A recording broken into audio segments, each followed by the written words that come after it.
여섯째 달에 천사 가브리엘이 하나님의 보내심을 받아 갈릴리 나사렛이란 동네에 가서 다윗의 자손 요셉이라 하는 사람과 약혼한 처녀에게 이르니 그 처녀의 이름은 마리아라. 그에게 들어가 이르되 은혜를 받은 자여 평안할지어다 주께서 너와 함께 하시도다 하니 처녀가 그 말을 듣고 놀라 이런 인사가 어찌만인가 생각하매 천사가 이르되 마리아여 무서워하지 말라 내가 하나님께 은혜를 입었느니라. 보라 내가 잉타하여 아들을 낳으리니 그 이름을 예수라 하라.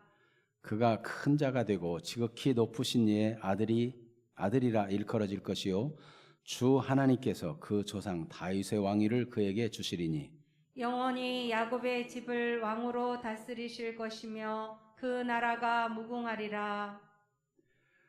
마리아가 천사에게 말하되 나는 남자를 알지 못하니 어찌 이 일이 있으리이까.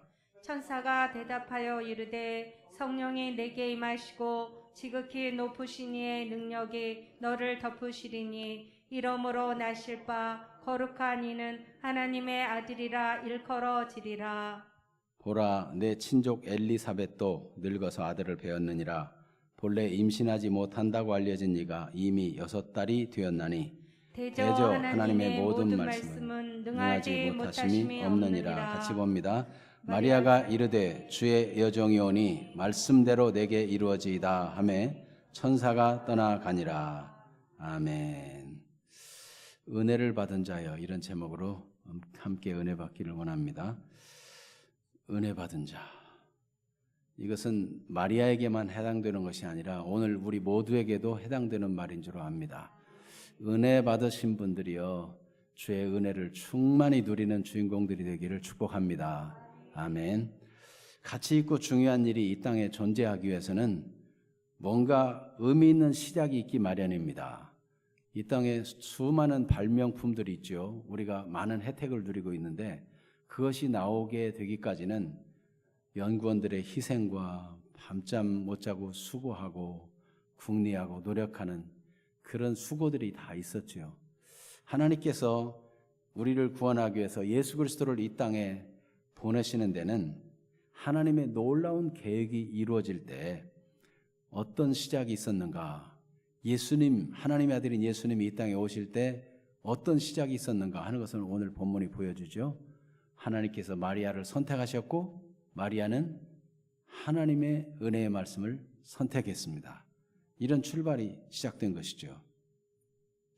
우리 앞에도 수많은 선택이 주어지고 있습니다. 그때마다 우리가 선택할 때 내 제한된 인간적인 생각이나 경험 혹은 지식을 가지고 계속 선택해가지고 늘 인간적인 내 생각이나 내 경험의 범주를 벗어나지 못하는, 하나님의 은혜의 풍성함을 경험하지 못하고 늘 제한된 선택만 하고 살겠습니까? 하나님은 더 큰 은혜, 더 큰 분량의 하나님의 능력과 역사를 경험하는 사람이 되게 해주고 싶으십니다. 그러려면 우리도 마리아처럼 하나님의 은혜의 말씀에 의지하여 믿음으로 선택하는 일들이 필요한 것입니다. 말씀을 의지해서 선택한 사람들마다 하나님의 능력을 경험했어요. 이런 말씀을 의지하여 이러면 생각나는 사람 있죠. 말씀에 의지하여 그물을 내리이다.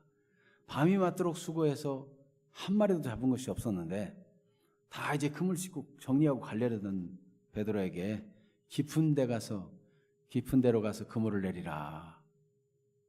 네.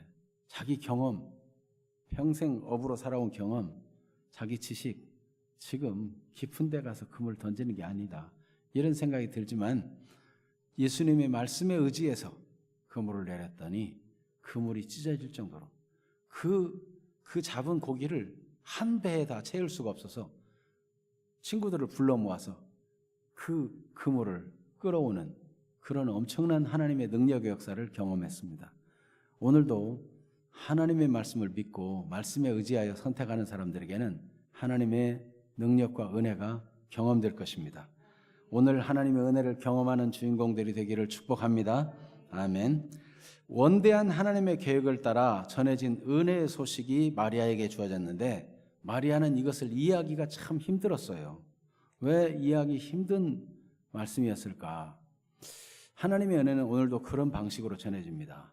우리의 지식을 초월해서, 우리의 경험을 초월해서 하나님이 무엇을 하시겠다고 할 때 우리가 그걸 받아들이기가 힘들 수 있어요. 그런데 여러분, 오늘 말씀을 듣다가 하나님이 나를 이렇게 쓰고자 하시는구나, 나를 통해서 이 일을 하고자 하시는구나 하는 것이 발견된다면 하나님 앞에서 믿음으로 선택할 수 있는 사람들이 되기를 축복합니다. 아멘. 자, 그러면 인사부터 좀 이상하죠. 인사부터. 먼저 마리아를 살펴보면 인사부터 그에게 들어가 이르되 은혜를 받은 자여 평안할지어다, 주께서 너와 함께 하시도다.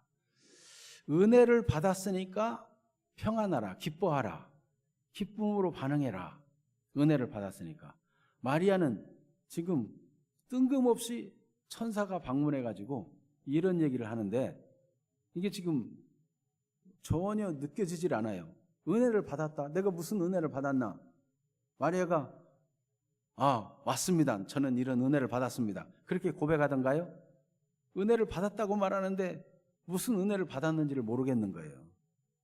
그런데 이 단어가 우리말 번역에도 받았다, 받은 자요, 이미 받았다는 거죠. 이미 받았다. 원어에도 그렇게 돼 있어요. 이미 받았고 계속 받게 되고, 이미 완료된 것이고 계속 그 은혜가 지속될 것이고 그런 뜻이에요. 그러니까 하나님의 은혜는 이미 마리아에게 주어졌는데 마리아는 못 느끼고 있는 거죠. 그러니까 인사부터도 이게 이상해요. 자기 이성으로는 이해가 안 돼요. 하나님께서 우리를 사랑한다고, 하나님이 당신을 사랑하신다고, 하나님이 극진히 사랑한다고 이렇게 복음을 전하면 사람들이 그게 별로 느껴지지도 않고 믿어지지도 않고 이해가 안 될 수 있어요. 그런데 성경은 뭐라고 말씀합니까? 로마서 5장 8절, 우리가 아직 죄인되었을 때 그리스도께서 우리를 위하여 죽으심으로 하나님께서 우리에게 대한 자기의 사랑을 확증하셨느니라. 하나님이 이미 은혜를 보내신 거예요. 은혜를 주신 거예요. 우리는 인간적인 육신의 경험으로는 이해가 안 되죠. 인간의 지식으로 이해가 안 돼요. 그런데 하나님께로부터는 이미 은혜를 주신 바가 된 거죠. 성경은 다 그렇게 되어 있어요. 하나님이 세상을 이처럼 사랑하사 독생자를 주실 것이니까 주셨으니입니까? 주셨으니 이미 주셨어요. 그런데 사람들은 그거를 육신의 감각, 오감, 지식, 경험 이걸로 이해가 안 되는 거예요. 이해가 안 돼. 하나님의 은혜는 때때로 이해가 안 되는 방식으로 오지만 그것이 영적 사실은 육신의 사실보다 더 확실한 사실인 것을 믿으시길 바랍니다. 더 확실해요. 영적 과학이 이 세상의 육신의 과학보다 더 확실해요. 하나님의 법칙은 틀림없이 말씀하면 이루어집니다. 하나님께서 은혜를 받은 자요, 그러면 마리아가 이게 무슨 인사인가 모르지만 받은 거예요. 여러분, 지금 우리가 따뜻한 실내에서 이렇게 밖엔 춥지만 예배를 드리고 있는데 지금 우리는 어떻게 이 따뜻한 실내에서 예배를 드릴 수 있습니까?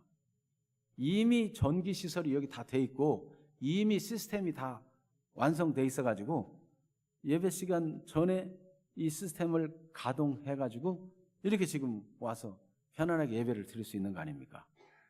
네. 우리가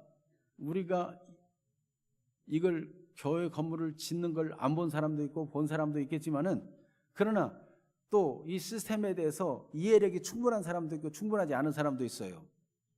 TV를 여러분 볼 때 TV에 대해서 무슨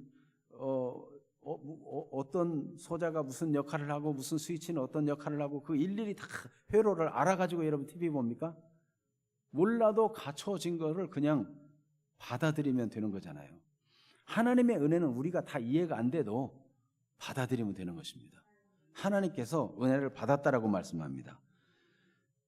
기뻐하라는 거예요. 주께서 너와 함께 하시도다. 함께 하시는 게 잘 느껴지지 않아도 하나님이 함께 하신다고 말씀하고 있어요. 그러니까 하나님의 계획을 따라 전해진 이 은혜의 소식은 인사부터가 잘 이해가 안 돼요. 그런데 은혜를 입었다, 은혜를 받았다는 내용 또한 정말 이해하기 힘든 거예요. 그 내용이 뭡니까? 오늘 본문 30절 31절 같이 읽어볼까요?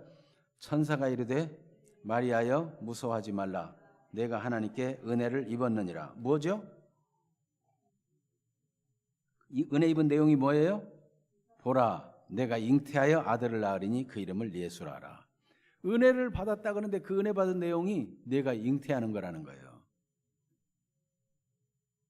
여러분, 아이 못 낳는 사람이 결혼해서 아이 못 낳는 사람에게 아이를 갖게 되었다 그러면 정말 은혜고 감사한 일인데, 결혼해가지고 정혼을 해서, 이스라엘의 규례는 그렇잖아요. 정혼해서 1년 동안 기간이 있습니다. 그리고 1년 후에 이제 합방을 하게 되는데, 그 안에 이 정혼 기간에 임신한 게 나타나면 어려움을 당하게 돼요. 그런데 처녀인, 아직 남편하고 합방도 안 했는데 임신해라, 내가 잉태하여 아들을 낳겠다. 이거는 좋은 소식이에요, 나쁜 소식이에요? 이거는 굉장히 불편한 소식이고, 이게 은혜라는 게 이해가 안 되는 거예요. 이해가 안 돼. 만약에 처녀가 아기를 갖게 되면 어떻게 됩니까? 그 1년 동안의 기간에 드러나면 부정한 여인으로 수치를 당하게 되죠. 심지어 돌에 맞아 죽기도 해요. 그렇게 안 할지라도 아이를 갖지 않아도 부정한 관계를 전에 한 적이 있다 그러면요, 그것까지 다 잡아내도록 율법이 돼 있어요. 뭐냐면 1년 동안 지켜보고, 그리고 드디어 합방할 때도 잘 때 자리를 깔아요. 흰 보자기 같은 걸 깔고 잠자리를 해가지고, 거기서 처녀인 증거가 안 나타나면 고발하면 그를 돌로 쳐 죽이게 돼 있어요. 집안에서 수치를 당하고, 그 정혼한 남자에게 소학 맞아 쫓겨나고 미움당하고 그렇게 되겠죠. 마리아도 사실은 정혼한 그 기간에 하나님 말씀을 받아들여서 잉태하게 되니까 누가 제일 먼저 알아차렸죠? 요셉이 알아차렸어요. 그래서 마태복음 1장 18절 19절에 보면, 요셉은 그래도 사람이 참 심성이 착하고 의로운 사람이라 그 마리아를 부끄럽게 하도록 하려기보다는 가만히 끊으려고 했어요. 가만히. 결혼 없던 걸 하려고. 참 얼마나 마음이 착해. 그러니까 요셉이라도 용납하지 못하겠다는 거잖아요. 처녀가 임신한다는 거는 좋은 소식이 아니에요. 그런데 하나님의 계획은 처녀인 마리아에게 임신하는 것이 은혜라는 거죠. 여러분, 때때로 하나님이 우리에게 은혜를 주실 때 거의 황당하고 이해하기 힘든 방식으로 나타날 수 있습니다. 그런데 그게 하나님의 은혜예요. 하나님의 은혜. 하나님의 이해를 초월해서. 아니, 하나님이 은혜를 주시려면 진적 은혜를 주시지 왜 이렇게 하십니까? 이해가 안 되는 부분들도 있어요. 한나 같은 경우 얼마나 기도도 많이 하고 남편에게도 잘하고 참 마음씨도 착하고, 애를 못 낳으니까 후처가 와가지고 분인 나가고 애만 여럿 낳고, 그런데 한나는 늘 억울하고 슬프고 아무리 기도해도 하나님이 애를 안 주시는 거예요. 네. 그런데 그게 은혜예요. 그게 하나님이 은혜 주시는 방식이 한나에게 아이를 빨리 안 주는 게 하나님의 방법이었어요. 그래가지고 한나는 기도하다가 하나님, 제 아들이 필요한 것보다요 하나님을 위해 드릴 아들이 필요해요. 내가 아들만 주시면 하나님께 나시린으로 드릴게요. 이 시대를 보세요. 지금 저 엘리 아들들, 엘리 제사장 제대로 역할을 못하고 있어요. 진짜 하나님 앞에 드려질 아들이 필요해요. 이걸 발견한 거예요. 기도하다가 처음에는 자기 이익을 위해서, 자기 만족을 위해서 기도했는데, 기도하다 보니까 그냥 아들이 필요한 것이 아니고 하나님께 드릴 아들이 필요하구나, 이걸 발견한 거예요. 그 기도가 나오기를 하나님은 바라보고 붙잡고 계셨던 것이죠. 아들을 주시면 제가 하나님께 드리겠습니다. 이 기도가 나왔을 때 하나님은 한나의 태를 여셨어요. 그래서 예수 그리스도의 모형이라고 할 수 있을 만큼 사사, 왕이요, 제사장이요, 선지자인, 그 말하는 말이 한마디도 땅에 떨어지지 않을 그런 아들을 하나님이 주셨어요. 한나는 그 은혜를 받은 다음에 또다시 육신으로 돌아가가지고 아유 이 아들을 어떻게 드려? 절대 못 드려 이러지 않았고 젖대기까지만 같이 양육하다가 나시렌으로 하나님의 성소에 드렸어요. 하나님께 드렸어요. 여러분, 하나님의 은혜는 우리 육신의 생각하고 반대일 수 있습니다. 우리 인간적인 생각으로 나는 이렇게 하는 게 좋다, 저렇게 하는 게 좋다, 내 경험상 이렇게 더 내게 이익이다 이렇게 생각할지 몰라도 하나님의 은혜는 우리 인간의 지식과 생각을 초월합니다. 하나님은 큰 은혜를 주기를 원합니다. 하나님은 위대한 역사를 이루기를 원하십니다. 하나님께서 쓰시는 귀중한 분들이 되기를 축복합니다. 그러려면 인간적인 내 계산과 생각을 뛰어넘어야 돼요. 하나님이 나를 통해서 일하고자 하실 때 하나님의 말씀을 붙잡아야 돼요. 마리아도 이해가 안 됐습니다. 그런데 하나님께서 주신 은혜는 무엇이며 어떤 방식으로 이 은혜를 나타내기를 원하시는지 우리 살펴보겠습니다. 자, 결국 하나님께서 은혜를 받은 자의 평안할지어다라고 말씀하시며 주신다는 그 은혜의 내용이 뭐예요? 예수님을 주신다는 거죠. 오늘 31절 같이 읽어볼까요? 보라, 내가 잉태의 아들을 낳으리니 그 이름을 예수라 하라. 예수의 이름 뜻은 무엇이죠? 마태복음 1장 21절 아들을 낳으리니 이름을 예수라 하라. 이는 그가 자기 백성을 그들의 죄에서 구원할 자이심이라 하니라. 자기 백성을 그들의 죄에서 구원하는 자, 구원자 예수, 그 예수를 주신다는 거예요. 여러분, 하나님께서 우리에게 은혜를 주시는데 그 출발점이 뭐냐면 예수님을 주시는 거예요. 예수님, 구원을 주시는 거예요. 여러분, 구원을, 하나님의 은혜를 받고 싶은데 자기 나름대로 생각하는 은혜, 성공하고 출세하고 돈 많이 벌고 이름 나고 뭐 내가 원하는 대로 되고 그런 방식의 하나님과 맞지 않는 자기 방식의 은혜를 구하고 있다면 하나님과 너무 안 맞는 거죠. 하나님이 주시는 은혜는 내가 생각하는 은혜하고 다릅니다. 아무리 돈을 많이 가져도 구원을 못 받으면 지옥이에요. 예수님께서 누가복음 16장에 부자와 나사로 비유 들으시죠? 그가 얼마나 부자인지 날마다 호화로 연락하며 잔치해도 재산이 줄어들질 않아요. 여러분, 지금 뭐 수십억, 수조를 가지고 있는 사람들은요, 얼마나 탕진을 해야 재산이 줄어드는가? 재산이 웬만큼 탕진해서는 하루에 5천만 원씩 써도 재산이 안 줄어드는 거예요. 계속 돈이 불어나요, 돈이. 이 부자가 얼마나 부자인지 날마다 잔치를 벌여도 재산이 계속 불어날 만큼 부자였어요. 그런데도 구원 못 받으니까 불타는 지옥, 너무 후회되는 지옥에 가게 됐어요. 그러니까 여러분, 하나님의 은혜는 구원받는 것으로부터 출발해야 돼요. 구원, 예수.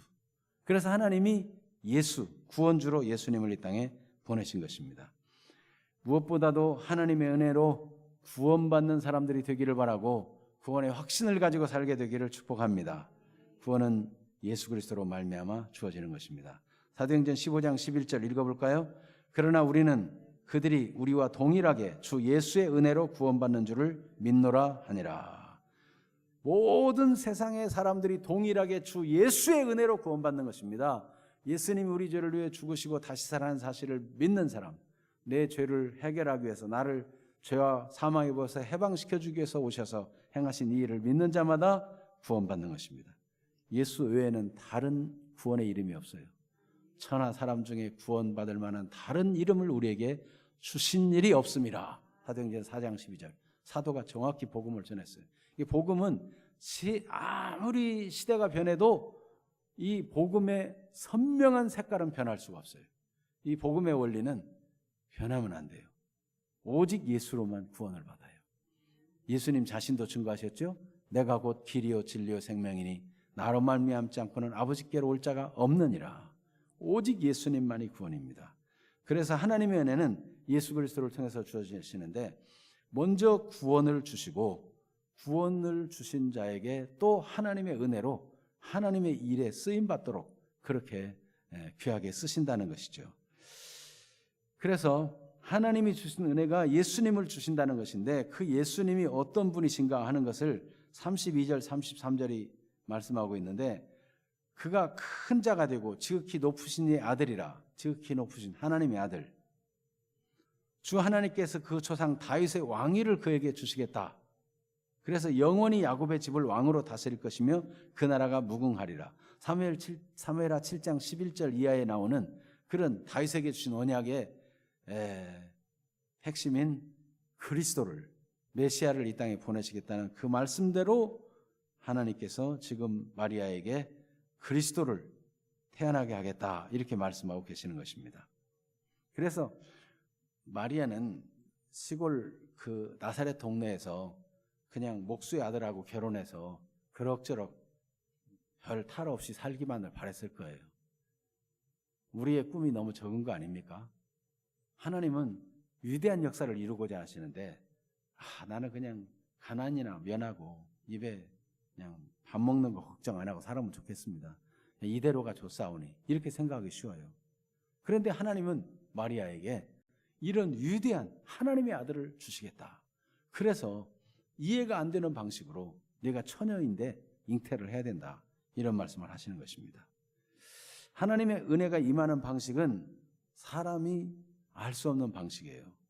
처녀가 잉태해서 아들을 낳는 그 아들을 하나님의 아들이라. 그를 그리스도라 삼겠다는 것입니다. 그것을 이사야 7장 14절 선지자가 예언했죠. 같이 읽어볼까요? 그러므로 주께서 친히 징조를 너에게 주실 것이라. 보라, 처녀가 잉태하여 아들을 낳을 것이요 그 이름을 임마누엘이라 하리라. 아멘. 왜 처녀가 잉태해야 됩니까? 창세기 3장 15절 같이 읽어볼까요? 내가 너로 여자와 원수가 되게 하고 여자의 후손은 내 머리를 상하게 할 것이요 너는 그의 발꿈치를 상하게 할 것이니라 하시고,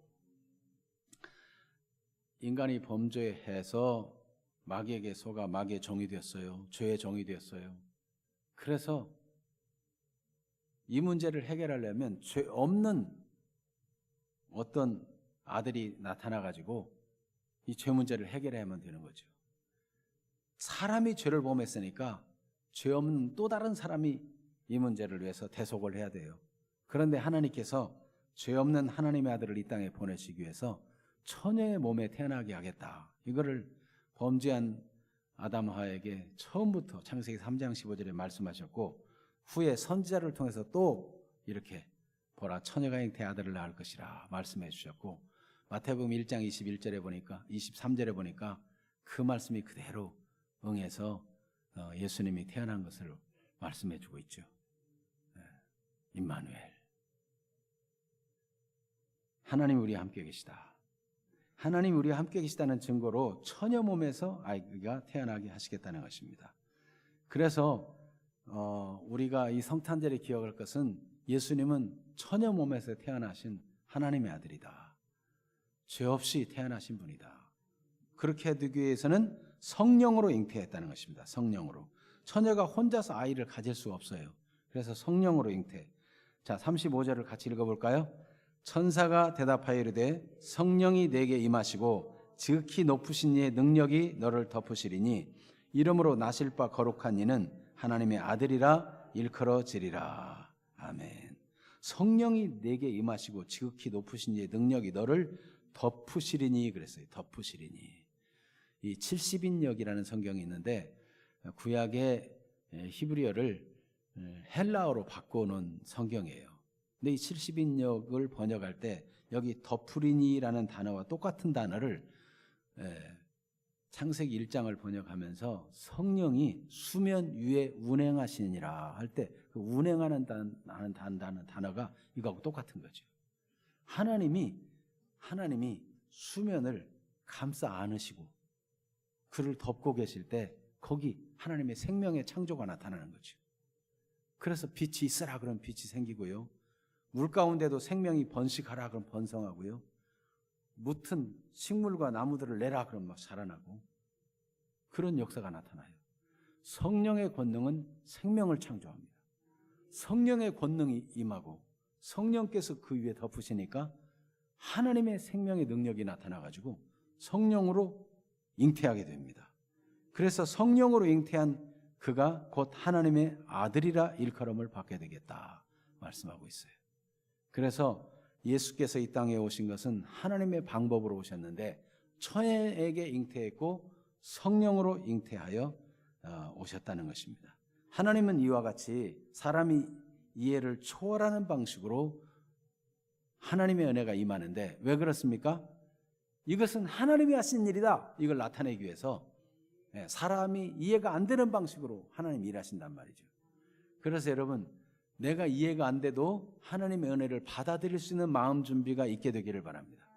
이해가 안 돼도 내가 딱 이해되는 것만 믿고 내 생각하는 거, 내 경험한 거 범위만 딱 가지고 있다면은 더 큰 은혜로 나아가지 못하죠. 어떤 사람이 낚시를 해서 고기를 잡았는데 자유로 이렇게 재어보고는 큰 물고기를 던져버리더래요. 그래서 왜 그런가 하고 물어봤더니 자기가 가진 냄비가 조그매가지고 그것만 잡고 큰 건 버리는 거예요. 여러분, 하나님이 큰 은혜를 주시려고 하는데 우리의 그릇이 내 경험, 생각, 지식 그런 것에 딱 제한되어 있어가지고 하나님의 큰 은혜를 담지 못한다면 얼마나 안타까운 일입니까? 여러분, 하나님의 큰 은혜를 받아서 누리고 쓰임받고 하나님을 영광스럽게 하는 주인공들이 되기를 축복합니다. 이 처녀 마리아는 어린 처녀잖아요. 그런데도 하나님의 은혜를 받을 준비가 돼 있어요. 얼마나 귀한지. 정말 은혜를 받았다라고 말씀한 대로 그는 이 은혜가 가까이 와 있는 그 은혜를 아멘 말씀대로 이루어지다 이렇게 받아들이잖아요. 우리 모두도 그렇게 되기를 축복합니다. 아멘. 자, 그러면 하나님의 은혜에 대한 우리의 반응은 어때야 됩니까? 질문한 것부터가 벌써 달라요. 제사장 사가랴, 세례 요한의 아버지 사가랴는 평생 제사장으로 살았어요. 하나님의 성소에서 제사장으로 섬겼어요. 반차를 따라. 그리고 늘 아들을 주시기를 위해 기도했어요. 그래서 하나님이 드디어 응답해 주셔가지고 가브리엘 천사를 보내서 내가 아들을 낳을 것이다. 나시련으로 키워라 말씀을 하니까 내 나이 늙고 아내도 나이가 많은데 어떻게 아들을 낳겠습니까? 네. 못 믿겠다는 거죠. 못 믿겠다는 거예요. 사가랴는 천사에게 대답하는 말이 못 믿겠다는 투로 얘기했어요. 그러니까 하나님께서 내가 이 일이 이루어질 때까지 뭐가 되라? 벙어리가 되어라. 벙어리. 그런데 마리아는 뭡니까? 마리아의 질문 보십시다. 34절 같이 읽어봐요. 마리아가 천사에게 말하되 나는 남자를 알지 못하니 어찌 이 일이 있으리까? 나는 아직 남자하고 동침한 적도 없고 남자를 경험한 적이 없는데 처녀가 혼자 어찌 애를 낳을 수 있습니까?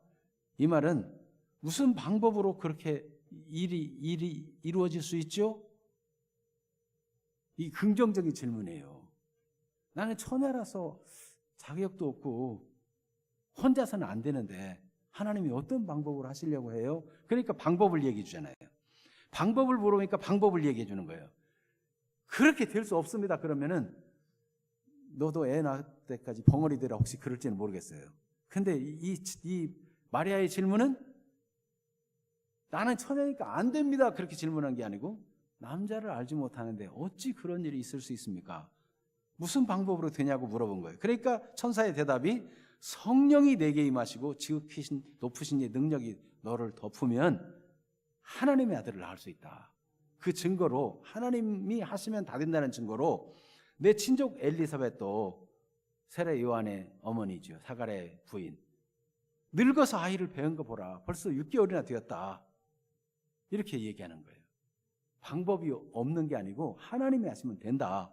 그래서 대저 하나님의 모든 말씀은 능치 못함이 없느니라 이렇게 대답을 준 겁니다. 여러분, 우리가 하나님 말씀을 의심하는 자가 아니고 하나님의 말씀에 내가 어떻게 하면 좋습니까? 반응할 준비를 가지고 질문하는 그런 태도를 가진 분들이 되기를 바랍니다. 이 사람이 은혜 받는 사람이에요. 은혜를 받아들이고 하나님 역사가 나타난, 창조의 역사가 나타날 사람이에요. 그러니까 말씀한 대로 그 은혜로 기뻐하고 은혜대로 하나님이 함께하는 임마누엘 역사를 경험하는 주인공이 된 거죠. 자, 그래서 우리가 궁금한 거 있으면 하나님께 기도하다가 질문할 수 있습니다. 이해가 안 되는 거 질문할 거 있을 수 있습니다. 그러나 안 된다고 말하지 말고 믿음으로, 긍정적으로 하나님 어떻게 하면 좋습니까? 내가 무엇을 해야 됩니까? 이렇게 반응할 수 있는 분들이 되기를 축복합니다. 아멘. 그 다음에 고백입니다. 고백을 하는데 마리아가 주의 여정이 말씀대로 되게 이루어지다 이렇게 고백하죠. 근데 그 고백의 근거가 중요해요. 우리가 그냥 에이 모르겠다 될 때라 되라 알아서 해주세요 이런 게 아니라 고백하는 근거가 있어야 돼요. 근거가 하나님의 말씀에 응답하는 근거를 확실히 하는 분들이 되기를 바랍니다. 사람이 이 땅에 살면서도 뭔가 근거가 있으면 아주 든든한 거예요. 근거가 없으면 이게 횡설수설하거나 근거가 없으면 요동칠 수가 있어요. 근거가 있으면 견고합니다. 여호수아가 어떻게 그렇게 가나안 땅을 정복하고 모세도 못 이룬 일을 그렇게 이룰 수 있었습니까? 근거를 가지고 있었던 거예요. 여러분, 근거 있는 신앙인, 근거 있는 믿음의 고백을 하는 사람들이 되기를 축복합니다. 예수 믿는 사람은 덮어놓고 믿는 사람이 아니고 근거를 가지고 믿는 사람이에요.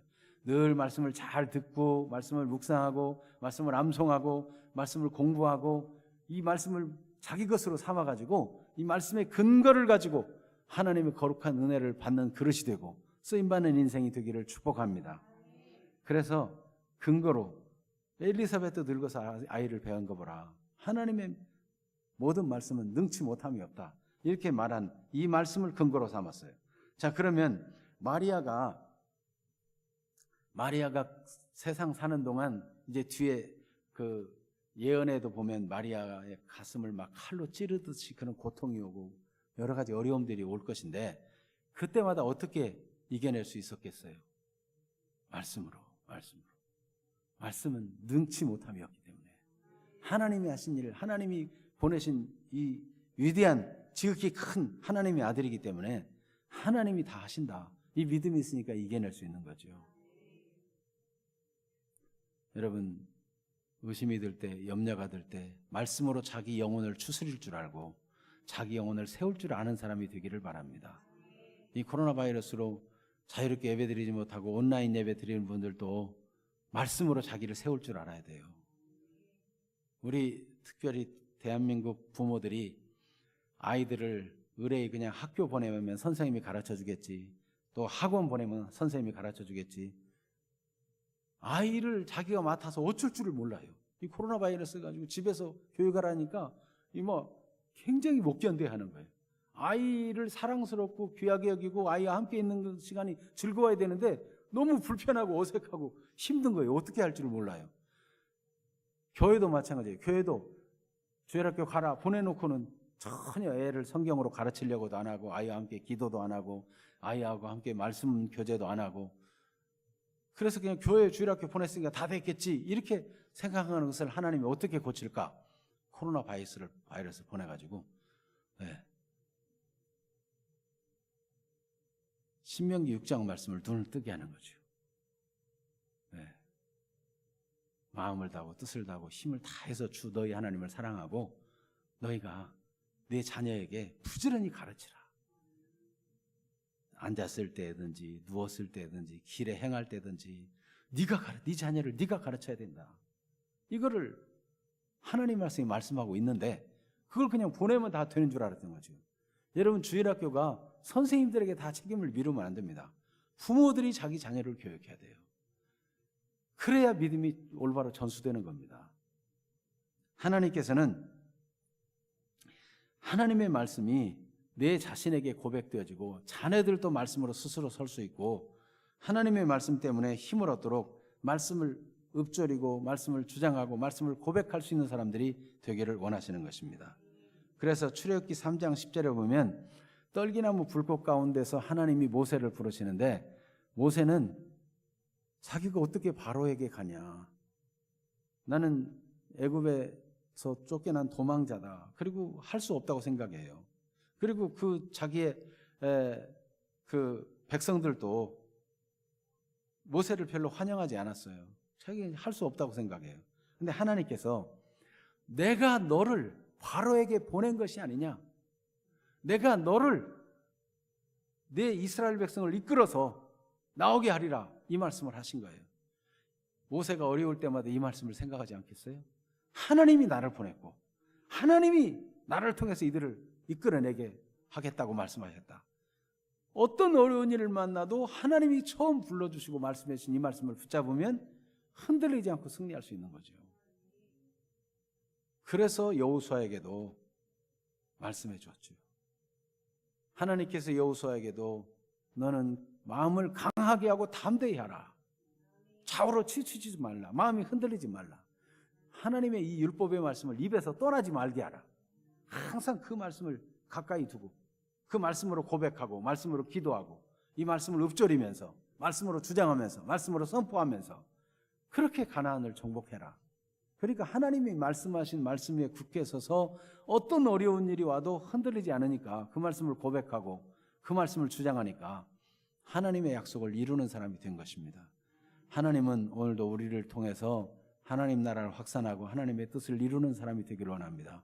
우리 자녀들을 우리를 통해서 잘 세우는 사람이 되기를 원하시고 우리 후손들을 말씀으로 잘 세우는 사람들이 되기를 원합니다. 내가 어떻게 그 일을 할 수 있나? 하나님 말씀을 약속한 대로 고백하고 주장하고 그거를 내 영혼을 일깨우고 대저 하나님의 모든 말씀은 능치 못함이 없느니라. 내게 능력 주시는 자 곧 그리스도 안에서 나는 모든 걸 할 수 있다. 이 바울도 말해요. 확실한 고백을 하면서 흔들리지 않잖아요. 여러분 어떤 말씀을 여러분이 주장하고 고백하며 나가겠습니까? 개인적으로 여러분들이 말씀을 선택해서 외울 수도 있습니다. 말씀을 묵상하는 가운데 그 말씀을 계속 하루 종일 되새기면서 그 말씀을 주장하고 고백할 수 있습니다. 여러분 평생의 말씀으로 간직할 수도 있고 매일 말씀으로도 간직하고 1년의 말씀으로도 간직하고 말씀을 고백하고 주장하여 승리하는 인생이 되기를 축복합니다. 그런데 이 고백을 그렇게 할 뿐만 아니라 마리아는 자기 정체성에 맞는 고백을 했어요. 그가 한 고백이 무엇입니까? 38절 읽어볼까요? 마리아가 이르되 주의 여종이 오니 말씀대로 내게 이루어지다 하며 천사가 떠나가니라. 어떻게 고백했어요? 주의 여종입니다. 자기는 주의 여종입니다. 내가 하고 싶은 대로 해주세요 이게 아니에요. 종은 주인이 원하는 대로 하는 거죠. 나는 주의 여종입니다. 우리는 주님 앞에서 어떤 존재예요? 우리도 종. 주님이 예수님을 주님이라고 부르니까 우리는 주님의 종이라는 말이죠. 그러니까 주님 주인의 뜻대로 하겠습니다. 우리의 기도가 하나님 왜 나한테만 이래요? 어떻게 이럴 수가 있어요? 그렇게 하는 기도는 자기 정체성에 안 맞는 거예요. 주님 그랬으면 주님의 뜻을 이루어 주세요. 주님은 언제나 옳습니다. 주님 말씀대로 순종하겠습니다. 주님 말씀대로 내게 이루어지길 원합니다. 이 마리아는 자기를 주의 여종이라고 자기 위치를 분명히 했어요. 바울도 나는 주의 종이다. 내가 다른 사도보다 만삭 뛰어나지 못한 자 같이 그렇게 박해하고 하나님의 교회를 핍박한 사람이었지만 부활한 예수님이 나를 불러서 사도로 삼으시고 내가 다른 많은 사도보다 많이 수고했지만 나의 나 된 것은 하나님의 은혜로 된 것이다. 그 하나님의 은혜가 뭐였어요? 나는 종입니다. 그거였어요. 그래서 바울 사도는 편지를 쓸 때마다 자기를 주의 종이라고 늘 기록했어요. 예수님의 혈육인 야고보나 유다도 보면 자기를 종이라고 말해요. 우리 예수님은 우리 형이야 하고 혈육을 주장하는 게 아니고 종이라고 고백했어요. 마리아는 그가 잉태할 예수님의 무엇이에요? 종이에요. 마리아도 주의 여종이오니 말씀대로 내게 이루어지다. 마리아를 신처럼 숭상하고 마리아를 무슨 중보자로 숭상하는 그런 로만 캐톨릭의 가르침은 잘못된 것입니다. 왜냐하면 마리아 자신이 나는 주의 여종입니다라고 고백했어요. 마리아도 죄인이고 마리아도 예수님을 통해서 구원받아야 되는 거예요. 우리가 하나님이 나의 주님이시고 예수님이 나의 주님이시고 나는 그 말씀을 따르겠습니다. 이런 정체성을 분명히 가지고 있다면 우리는 하나님께서 쓰시는 그런 인생이 될 것입니다. 근데 우리가 나름대로 하나님, 가브리엘 천사에게 천사님 잠깐이요, 말씀해야 좋지만 이런 일을 당하면 내가 아기를 낳기 전에 죽지 않겠습니까? 요셉이 착하고 좋은 사람이기는 하지만 나를 가만 두고 보겠어요?